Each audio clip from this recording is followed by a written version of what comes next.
On dit souvent que la première impression est primordiale, et bien sache que c'est exactement la même chose sur Instagram. Ta biographie Instagram va jouer un énorme rôle dans le fait que quand quelqu'un vient pour la première fois sur ton compte, clique pour la première fois sur ta photo de profil ou ton nom, c'est sans doute aussi la dernière fois que cette personne va visiter ta page si elle ne s'abonne pas. Tu as une seule et unique chance pour prendre cette personne et la convertir soit en abonné, soit en client. Et justement, dans cette vidéo, je vais t'expliquer comment faire le type de biographie Instagram parfaite, peu importe ta thématique.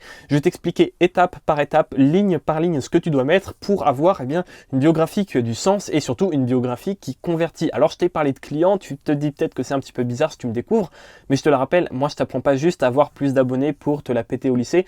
Moi je t'apprends à créer un business en ligne autour d'Instagram, quelque chose qui va pouvoir te permettre de gagner de l'argent. Et je t'assure, même avec moins de 10 000 abonnés, on peut très bien gagner sa vie avec Instagram. Je connais des personnes qui font ça, mais on en parlera un petit peu plus à la fin de la vidéo. Si ça t'intrigue, tu peux aussi aller faire un tour sur ma chaîne. Et on va plutôt commencer avec la toute première chose que tu dois mettre dans ta biographie.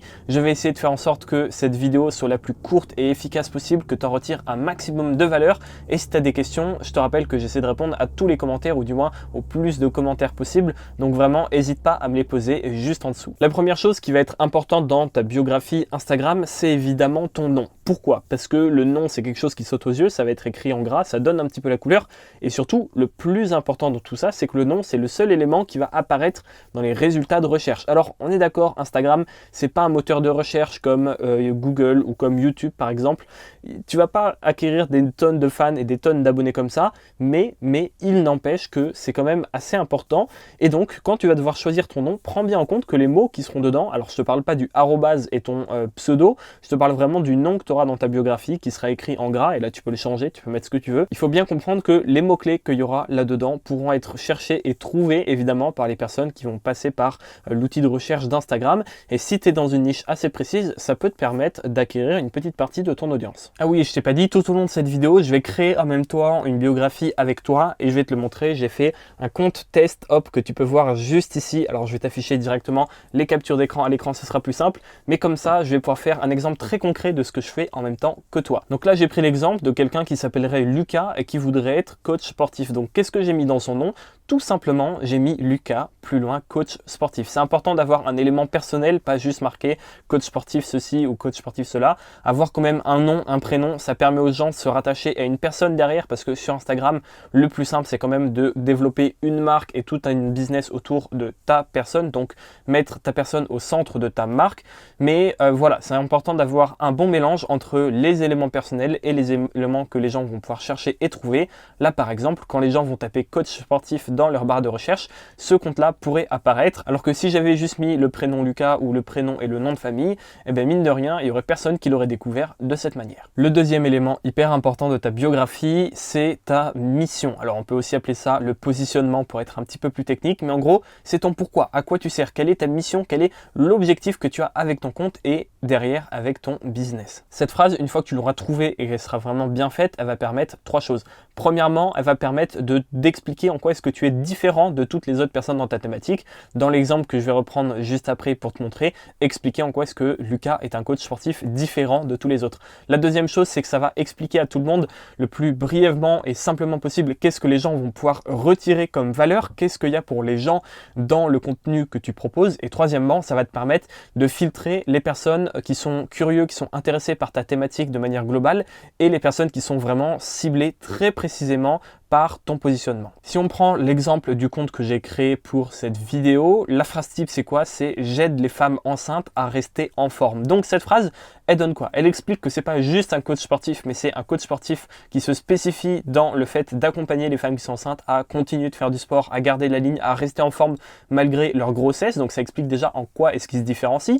Les gens comprennent directement quelle valeur est-ce qu'il va pouvoir apporter. Typiquement, toutes les femmes enceintes qui vont voir ça vont comprendre que c'est le coach qu'il leur faut à elles précisément. Et troisièmement, comme je te l'ai dit, ça va filtrer. Les gens qui sont intéressés par le sport en général vont pas tous s'abonner à son compte parce qu'ils vont comprendre que oui, c'est un coach sportif, mais c'est pas un coach sportif qui les concerne eux précisément. Et au contraire, les femmes qui sont enceintes pour le coup, qui vont être enceintes ou qui ont peut-être déjà été enceintes par le passé, vont comprendre que c'est pour le coup un coach qui est une fois de plus sur mesure pour elles. Donc voilà, je pense que tu as compris, je ne vais pas m'éterniser sur cette première phrase, mais elle est vraiment primordiale parce que ton positionnement, l'axe avec lequel tu vas attaquer ta thématique, c'est vraiment ce qui va te permettre de différencier les autres, ce qui va te permettre d'apporter quelque chose de plus. Et cette phrase, elle est vraiment hyper importante. Donc à toi de vraiment bien la travailler et trouver en quoi est-ce que tu es différent, quelle est ta mission, quel est ton pourquoi. Et une fois que tu as ça, tu te débrouilles pour faire rentrer cette phrase dans ta bio. Le troisième élément pour une bonne biographie Instagram, c'est le What's in it for me. Donc le What's in it for me, c'est une phrase dans laquelle tu vas écrire précisément noir sur blanc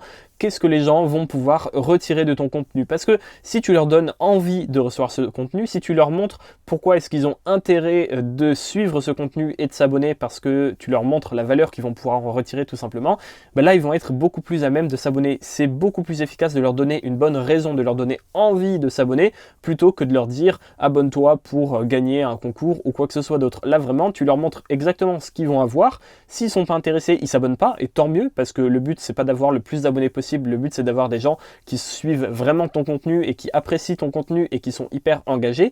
Mais au contraire, si tu leur dis, voilà, noir sur blanc, sur mon compte, tu vas avoir ça, soit ils s'abonnent pas et c'est pas grave parce qu'ils n'auraient pas été engagés, soit ils s'abonnent et là, tant mieux parce qu'ils savent exactement pourquoi est-ce qu'ils s'abonnent et donc derrière, il y a de grandes chances qu'ils soient vraiment engagés. Si on reprend l'exemple de la biographie de notre cher Lucas qui est coach sportif pour les femmes enceintes, sa phrase de What's in it for me, c'est quoi? C'est un petit éclair avec écrit à côté des exercices adaptés tous les jours. Alors c'est pas la meilleure phrase, je te l'avoue, j'aurais pu la travailler, j'ai fait ça juste avant de tourner la vidéo, mais voilà, c'est pour illustrer que il faut que tu comprennes que premièrement, ok, Lucas, qu'est-ce qu'il fait? Il est coach sportif pour les femmes enceintes et il les aide à quoi? À rester en forme.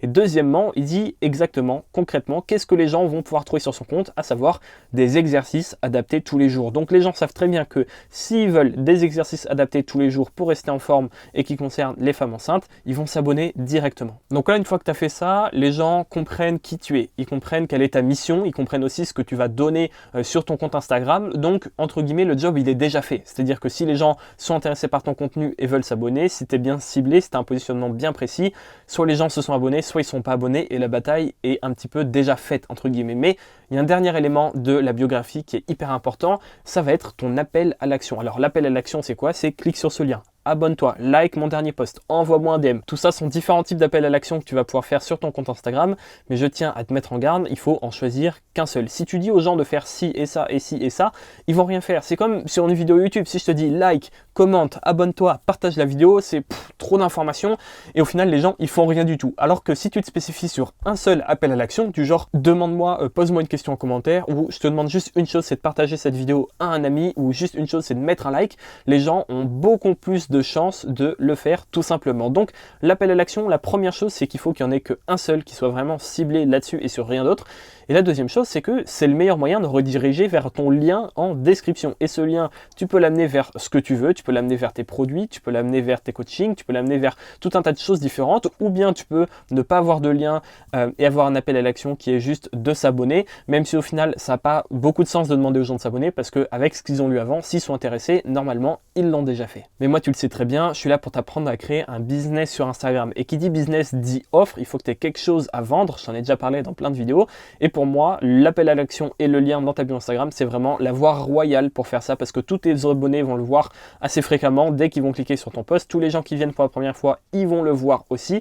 Donc c'est un des meilleurs moyens pour convertir tes abonnés en prospects. Et d'ailleurs, je te fais une petite piqûre de rappel, mais peu importe ta thématique, peu importe ton nombre d'abonnés, tu peux commencer à gagner de l'argent en monétisant tout simplement ce que tu sais faire ou les choses, tes compétences qui tournent autour de la thématique que tu as sur ton compte Instagram. La plupart du temps, ça va se faire sous 3 formes différentes. La première chose, c'est d'apprendre aux gens ce que tu sais déjà via de l'accompagnement, ce qu'on peut aussi appeler du coaching. En gros, c'est un petit peu des cours, soit particuliers, soit en groupe. La deuxième méthode, c'est de faire des formations en ligne pour cette fois-ci enseigner aussi ce que tu sais, tes compétences, un sujet très précis. Mais l'avantage des formations en ligne, c'est que tu l'enregistres une fois et derrière, tu peux la vendre plusieurs fois et gagner donc plus d'argent sans avoir à travailler plus. Et la troisième grande méthode, c'est de faire des prestations. Par exemple, si toi tu apprends aux gens à créer des beaux sites internet, tu peux les accompagner avec un accompagnement pour leur apprendre à faire un site, tu peux leur vendre une formation dans laquelle tu leur expliques comment faire un site internet, ou alors tu peux proposer aux gens de faire le site pour eux, donc faire de la prestation de service, du done for you. Donc ça c'est vraiment Les 3 grandes méthodes pour gagner sa vie et pour monétiser ta passion sur Internet: expliquer aux gens comment le faire avec de l'accompagnement ou du coaching, vendre des formations sur le sujet, ou alors faire du done for you. Il y a aussi d'autres moyens de gagner de l'argent avec un compte Instagram, de monétiser une audience, par exemple faire du merchandising en vendant des t-shirts, des accessoires,